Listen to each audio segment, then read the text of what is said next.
Please call the roll. Roger Dickinson. Here. Karina Talamantes. Phil Pluckybaum. Katie Maple. Here. Doors are locked. Lock the doors. No one. Mai Vang. Phil Cerna. Here. Patrick Kennedy. Thank you. Rich Desmond. Rosario Rodriguez. Pat Hume. Mary Jane Lopez Taft. Rod Brewer. Here. Kevin Spees. Present. Tim Reed. Joe Little. Here. Mai Vang. Here. Tanya Kravchuk. Here. Dina Lefkowitz. Here. Portia Middleton. Nick Bloisey. And we have a quorum with 10 members present. This meeting of the Sacramento Public Library Authority is broadcast live and recorded with closed captioning. It's cablecast on Metro Cable Channel 14, the Local Government Affairs channel on the Comcast and DirecTV UVerse cable systems. It is also live streamed at metro14live.saccounty.gov. Today's meeting replaced Saturday, March 29 at 4 p.m. on Metro Cable Channel 14. Once posted, the recording of this meeting can be viewed on demand at youtube.com/metrocable14. The meeting will also be recorded via Zoom. A DVD copy will be available upon request no later than 2 weeks following today's meeting. The full agenda, including reports, is available on the library website at www.saclibrary.org. Members of the audience wishing to address the board should complete a speaker identification form located at the back table and give it to the clerk. Members attending via Zoom should raise their hand in the Zoom program. Please speak clearly when addressing the board and state your name for the record. Comments are limited to 3 minutes so that everyone may be heard. Thank you, Madam Clerk. And if everyone can please rise if you're able, we'll do the Pledge of Allegiance. Right hand over your heart. Ready, begin. I pledge allegiance to the flag of the United States of America and to the republic for which it stands, one nation, under God, indivisible, with liberty and justice for all.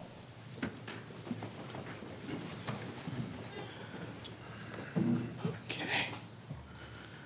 So now we will move on to public comment on items not on the agenda.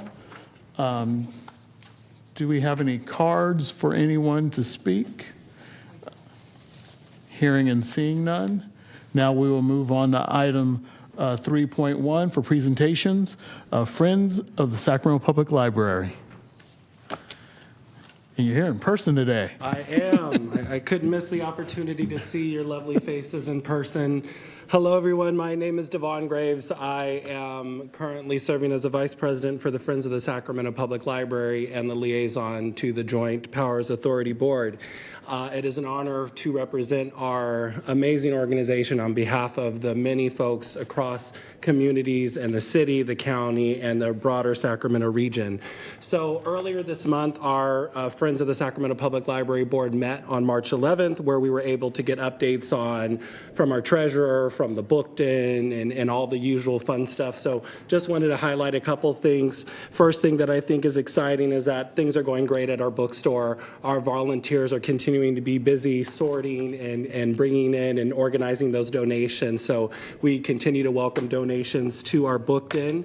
One of those things that we've been doing at our book den, which is led by the great Pam Whiteley, we are doing a special shelf specifically last month to Black History Month, and now this month to Women's History Month. So anyone interested in books related to those areas, please feel free to stop by. The other thing going on, we have a lot of organizations reaching out to our book den for donations for books. So for folks who may be doing district events or looking to have some books to give out to children, please reach out to the book den. It is a resource that we're happy to partner with anyone on those efforts. The other work that we have going on is we are going to be participating in some future community events where we'll be selling books, but also giving away free books to children who are there as well. So shout out again to our team at the book den who are continuing to do awesome work on behalf of our organization. The other thing that I mentioned last time during our presentation was the upcoming Big Day of Giving on May 1st. I'm sure that many of you all have commitments to several organizations across the Sacramento region, but we definitely challenge the members of the JPA to participate. So last year we did the JPA Challenge, the Big Day of Giving Challenge. So I'm going to ask you all again to be prepared on May 1 to donate to our organization as we're supporting Book First and Summer Reading that are great programs that our library puts on. So please donate, and for those of you that have social media, please continue to share and help spread the word that the Friends are doing this work with the Big Day of Giving, and excited that my colleague Diane Gregory, who's on Zoom, has been partnering on that work and doing some awesome work. Thank you, Diane. And besides that, we're going to continue to do the work that we're doing on behalf of the library, advocating every single day. We have an upcoming meeting in May, I believe May 13th at 7 p.m. So folks, if you're interested in engaging with the board, please feel free to participate. But that is the report on behalf of the Friends. I'm happy to take any questions at the time. Thank you, Devon, and great presentation as always. And definitely any additional information we can do to help or be of assistance or just to get the word out, definitely let us know, and we'll definitely do our part to help in getting the word out so we can have maximum involvement, not only of the board, but from the public as well. We'd always love to do that. Any comments from any of the directors? Hearing and seeing none. Thank you, Devon. Thank you. So now we'll move on to item 3.2, Lost Gold Rush Towns of Sacramento, the book presentation by Eric Webb and Andrew McLeod, who's joining us by way of Zoom. That's correct. Can you hear me okay? We can hear you well. Okay, great. Thank you. First of all, Andrew's on Zoom with us. Our other co-author, James Scott, was our former director of the Sacramento Room, our archivist, and he's actually in Portland now. To give you an idea of the scope of time that we've been working on this book, we started this before I retired 2 years ago, and James also. Andrew was a intern, he's finishing up his grad studies at Sac State in the public history program, and he was an intern at the Sacramento Room. So we've been working on this for quite a while now, and it's been very great. And so if you could indulge me, I'll just take a few minutes, but I am mindful of time. I know how board meetings are, so please feel free to cut me off if I'm going a little long, but I will try to be as succinct as possible.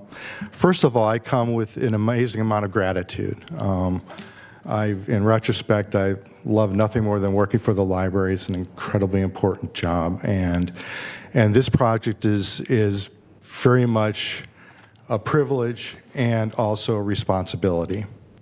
So I come that with immense gratitude. I think we often think of what makes Sacramento and our region special, even world-class. And of course, things come to mind like our local agriculture, the American River Parkway. For me, it's our vernal pool ecology, which is incredibly unique. Culturally, our railroad museum. It's first class, and when we open our shops, trained nuts from all over the world will go bananas. It'll be quite a deal. But I do think there's one thing that's overlooked.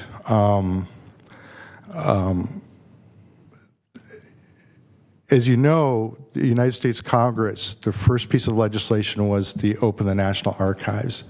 And we did the same thing here in California. And as you also know, we are ground zero. Our region is ground zero for California history, West Coast history. And so with that history in mind, I would say that our cultural repositories, our state library, our state archives, our state parks, our local history organizations like the Folsom History Museum, certainly, and I'd like to do a special shout-out for the Center of Sacramento History. For a historian, for our perspective, we are second to none, except for maybe the nation's capital, with all due respect to Boston and Philadelphia. Our cultural institutions are incredibly important, and so with that in mind, I urge everyone on the Zoom here and certainly our political leaders, please go to our archives, go to our state library, go to our beautiful Sacramento Room. go online, subscribe to the Center of Sacramento History YouTube channel. There's some great stuff on there. Please support our cultural institutions, our historic institutions. So if I may indulge in a little history of local history here, I'm old enough to remember the late, great Joseph McGowan, professor at Sac State in the history department. I also remember Professor Cerna, too. I was one of his students.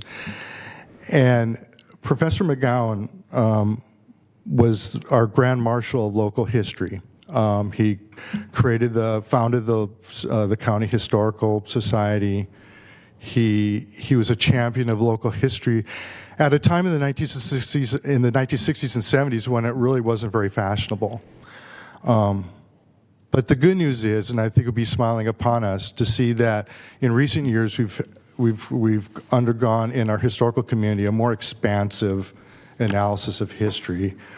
So our historic partners, like the Center of Sacramento History and our state parks and our state library, have done incredible work in recent years.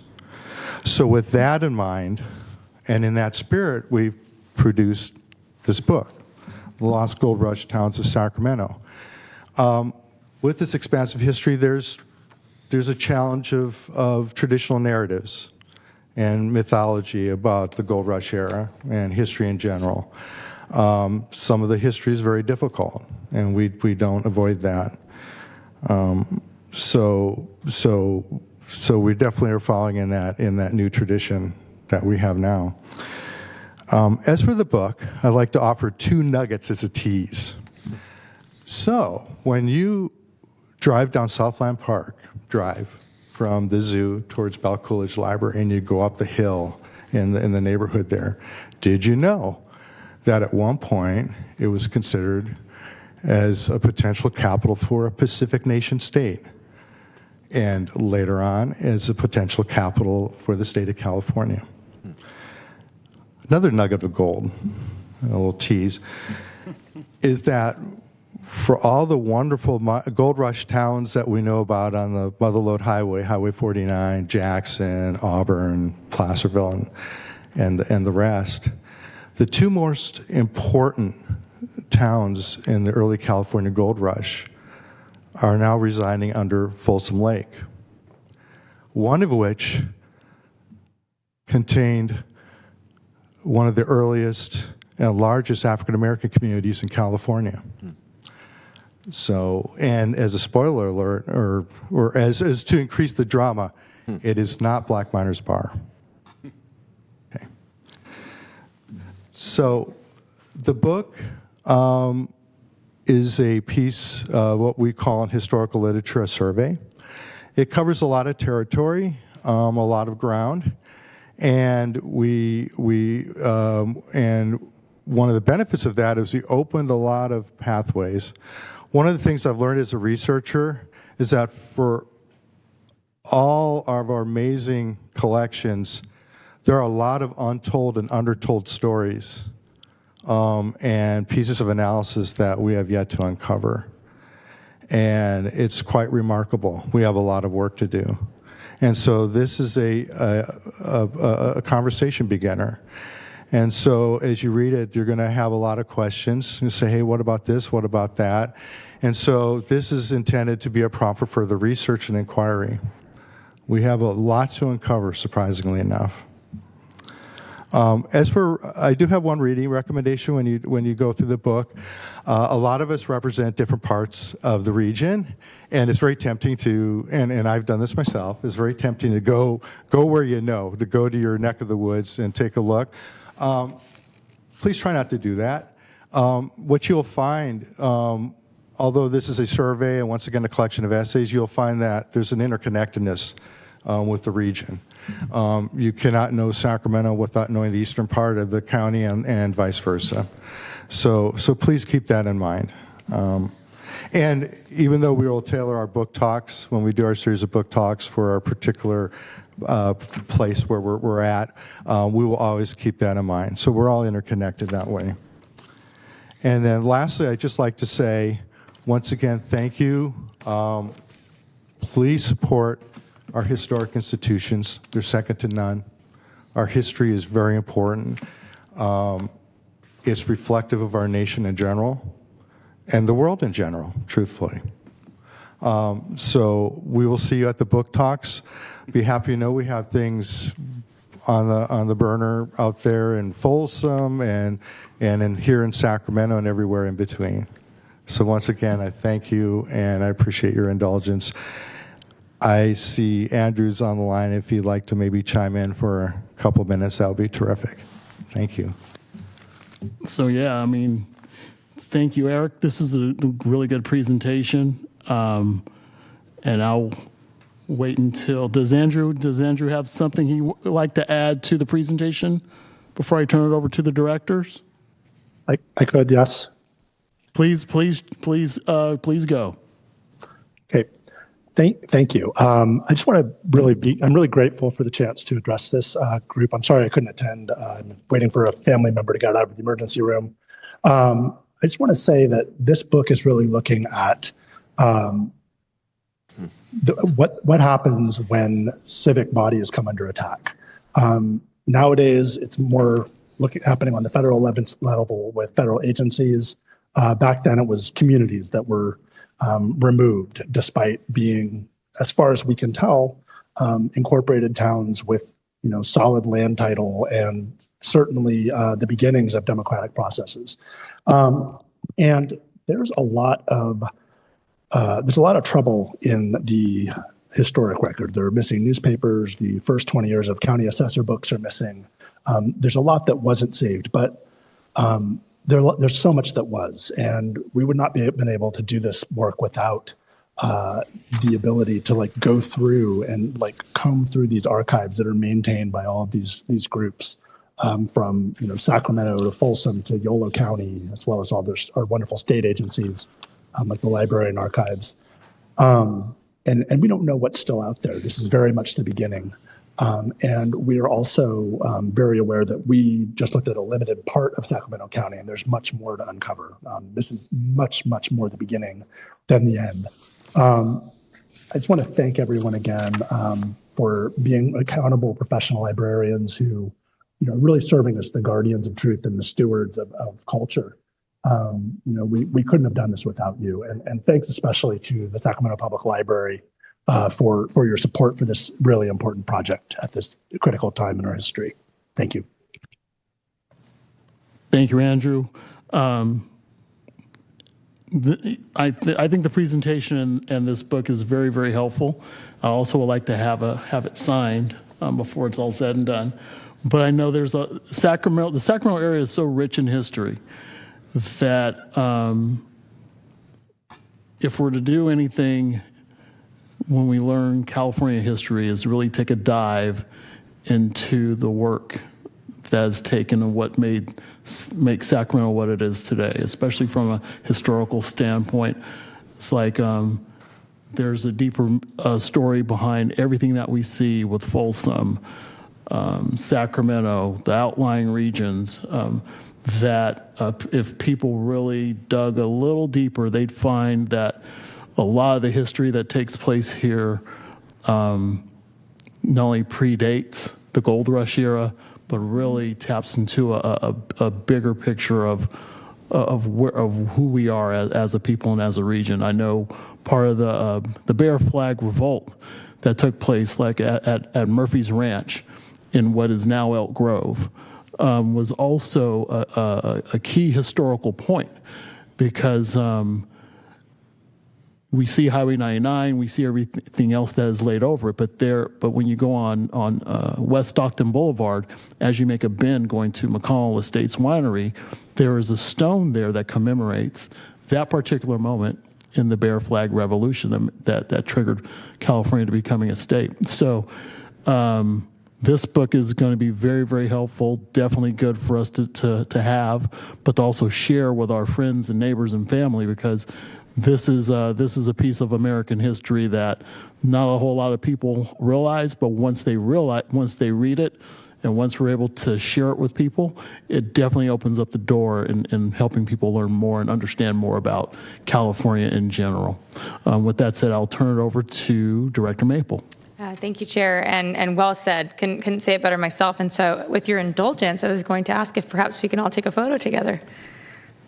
All right. That's actually a great idea. So if everybody would like to, we can go down here to the lectern and pose for and take a quick pose.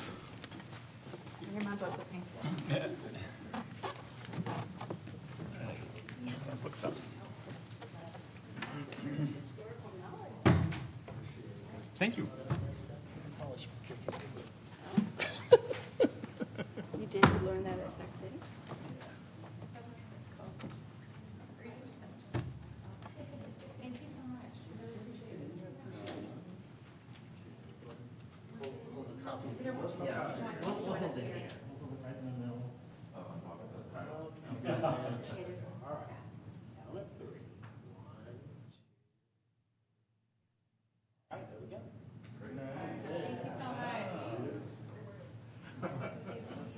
I knew you would.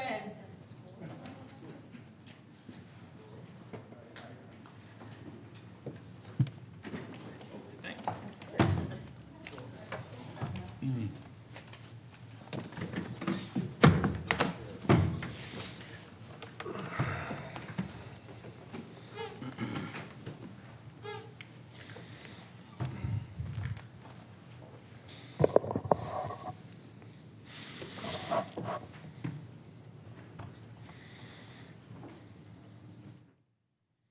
Mr. Chair, while he's signing some more books, and I did punch in them in the queue here, I just wanted to say thanks as a geography undergrad, proud geography undergrad, that I see a number of maps, both contemporary and historic maps in the book, and I am a sucker for a good map. I love looking at maps. I can stare at these all day long, especially as it relates to my hometown. And so I'm glad to see that there's a number of them in here, and I would note that Council Member Maple ought to look very carefully, because there are some historic maps that reference an old tract of land called Maple. Fabulous. I certainly will. I'll plant my flag. With that thumb point presented by Director Cerna with his love of maps and my love for geography, I think we could have a little geek fest coming up pretty soon.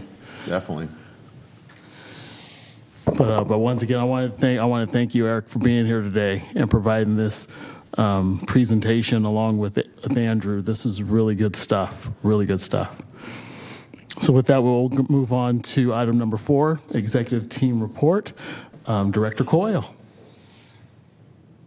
Thank you, Chair Brewer, and thank you, directors, for indulging us in this presentation on this fabulous new book. And I'd be remiss if I did not mention that we have a number of other titles that staff at the library with other local historians have written, covering different topics of Sacramento history. So we're proud to have this be another in that series that we have helped shepherd through the process. And as Eric and Andrew highlighted it really showcases the great resources that are available at our public library and in our local institutions that preserve our history and our culture. I would like to start first, if I might just highlight a couple things in the written report, and then I'll discuss some national issues that are impacting libraries. The first is just to highlight some unique outreach opportunities that our team has put together. Our community engagement team has developed a film group session at Dreamland Cinema.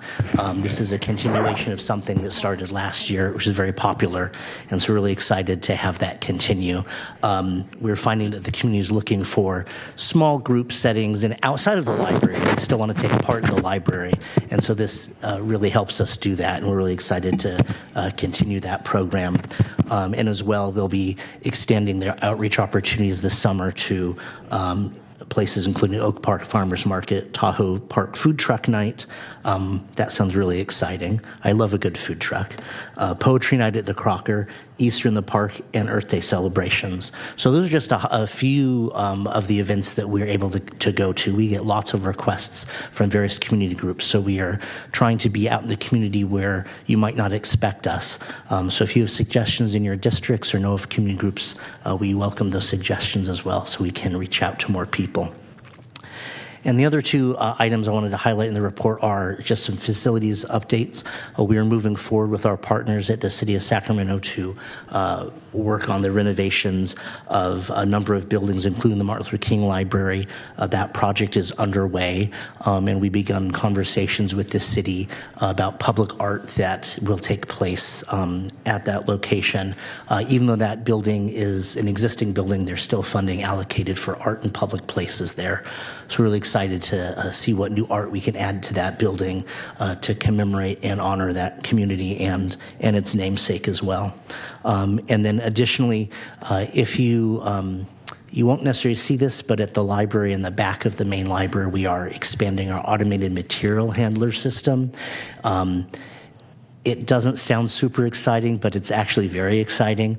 We're going to expand that capacity of that machine to be able to sort more books and be more efficient. So by adding onto that conveyor belt system, we're going to be able to process more books and have the delivery system be even more efficient. So that'll be happening in the next couple weeks. The city and the contractors just removed a partition wall last week, and they'll be working on installing the rest of the machine over the next couple months. So we're excited about that as well. And then the other item I just wanted to highlight as we discuss changes in our services. You can see from our statistics that our use continues to increase. People continue to find the library and be excited about the offerings that we provide.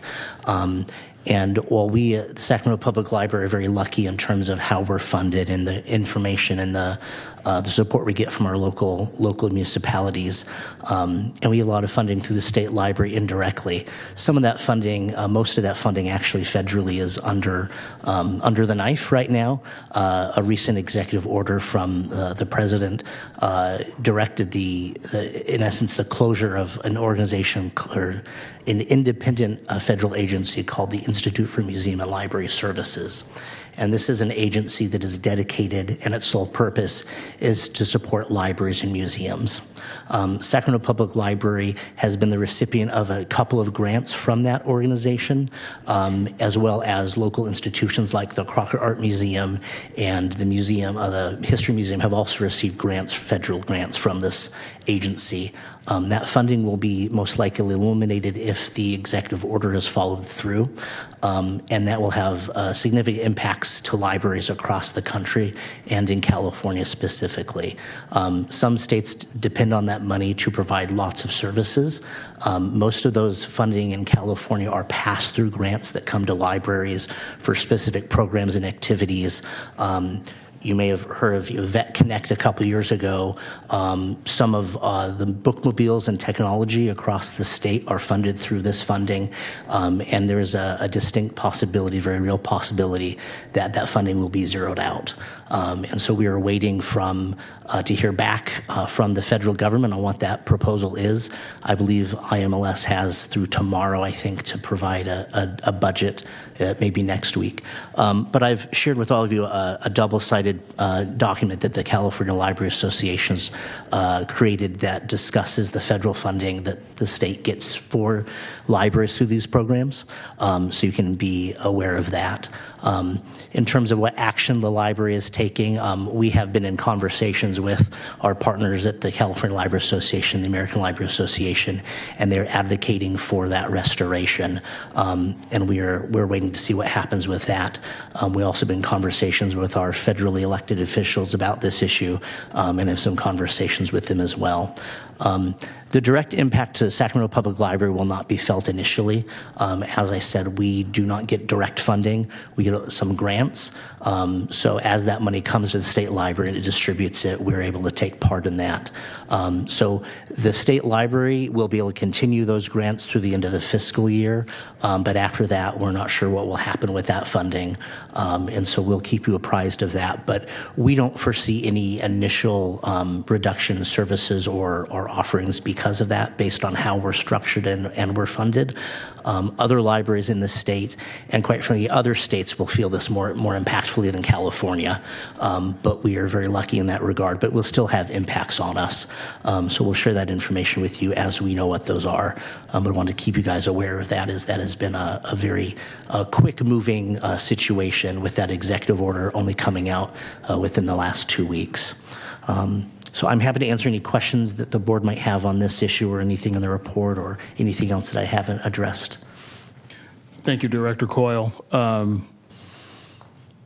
information you provide here is pretty sobering, but I think the public needs to hear that, needs to know it, because what we are experiencing is very real, and so any sort of secondary or tertiary abilities that we could do to keep ourselves self-sustaining is going to be the coin of the realm for the next few years. Certainly.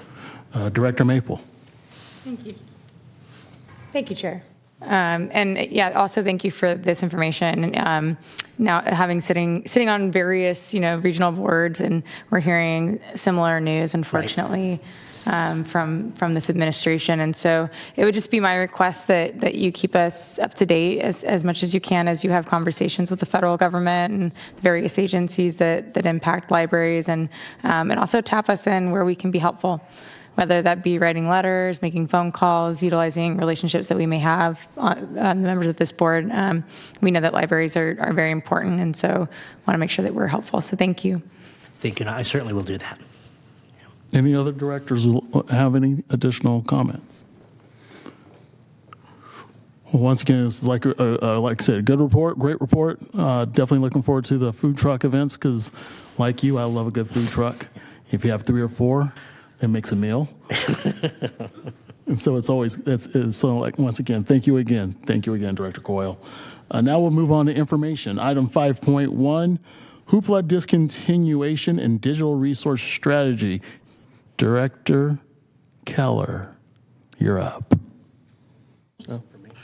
Yeah. I know it's for information, but if you just have something quick to share with us. I'm just actually, our collection services manager, Michelle Hartman, can give a quick brief, but we've been offering the Hoopla digital services basically since the pandemic, and we are now changing our strategy and how we're going to offer future services. And Michelle, maybe if you'd just like to add a minor comment on that.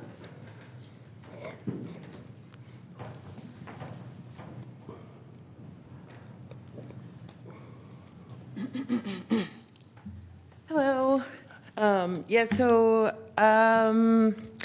Hoopla has a very interesting model where anytime anything is checked out, it costs us money.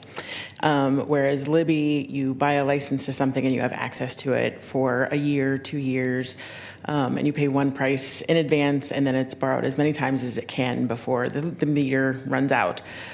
So what we've been finding in Hoopla over the last couple of years is that while there's some very dedicated users, it only represents about 10%, actually less than 10% of our digital circulation, and yet it's costing about 22% of what we're spending on our digital circulation. And our dollars are just going to go further in the Libby app. So being able to discontinue Hoopla, we are going to be looking at options to kind of fill in the blanks of what we're losing with Hoopla, but we'll also be able to put a little bit more funding towards Libby so that our wait times are a little lower. We'll offer a few more titles, hopefully, and use the tools that they have been introducing over the last year to really help get people through the hold queues. So that's kind of where our plan is with Hoopla and why we're doing this and what we expect to see out of it. And what's the timeline for the complete transformation, Michelle? Yeah, so Hoopla will be discontinued as of pretty much midnight May on the end of May 4th. People that have something checked out will still be able to access their materials until their regular due date, but they won't be able to borrow new things as of May 5th. And then come the new fiscal year is when I expect that we'll be able to put a little bit more towards Libby, and also if we're going to get like a music streaming service or anything like that, that'll happen in the new fiscal year. based on some reallocation of what we were spending on Hoopla.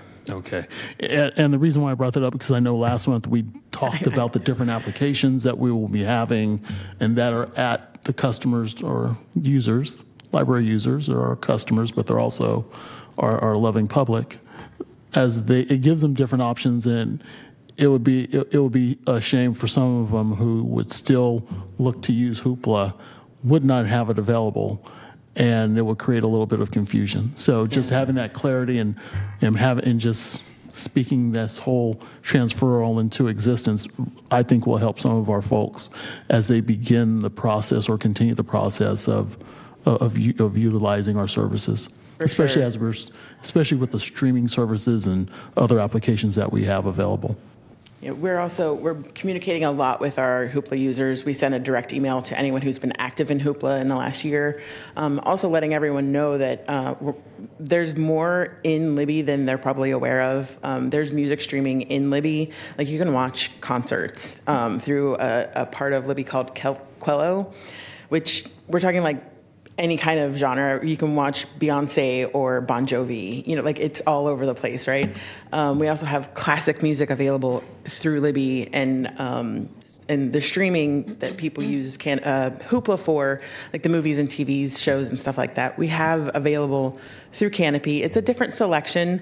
Some of it's not as popular materials kind of thing, but there's still like the BBC content available on there. So it's not a complete change. It's just a change of where they're going to access some of it from, and the rest of it we're gonna look to try to fill in some of those holes for sure. Good deal.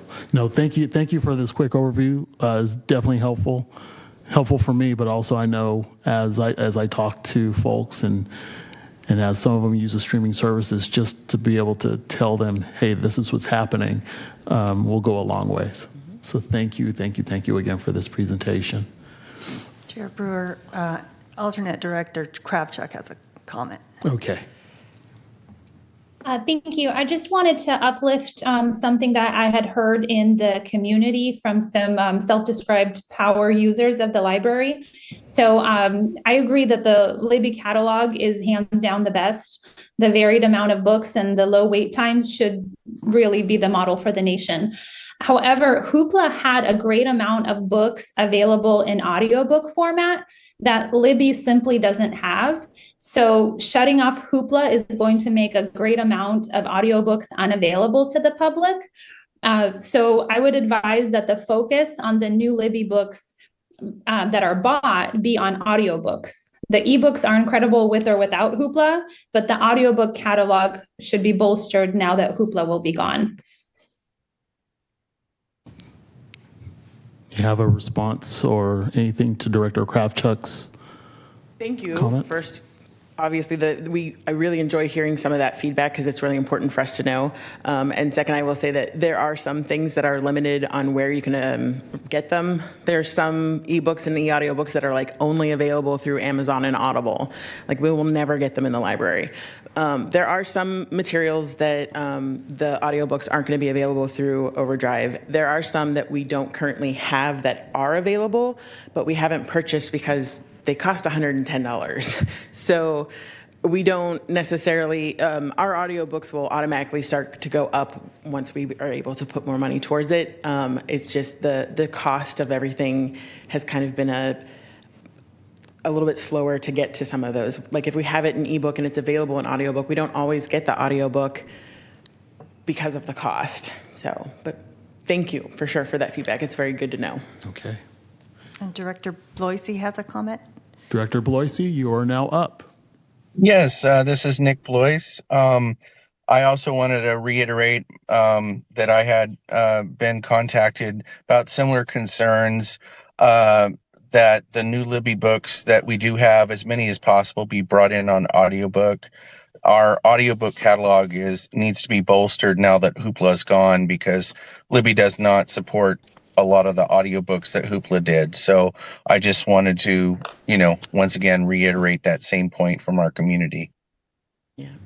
It was one of the greatest features of Hoopla was not only the instant borrowing, but also what we would call like the mid list or the backlist, the books that aren't like crazy popular, but are parts of series that we don't necessarily carry in Overdrive or Libby that Hoopla has. But we'll definitely be taking a look at making the selections more broad, as well as more the quantity of them available also. But even the title selections, making that more broad for sure. Good deal. Do we have additional comments online? No. Do we have comments or questions from our directors on the dais?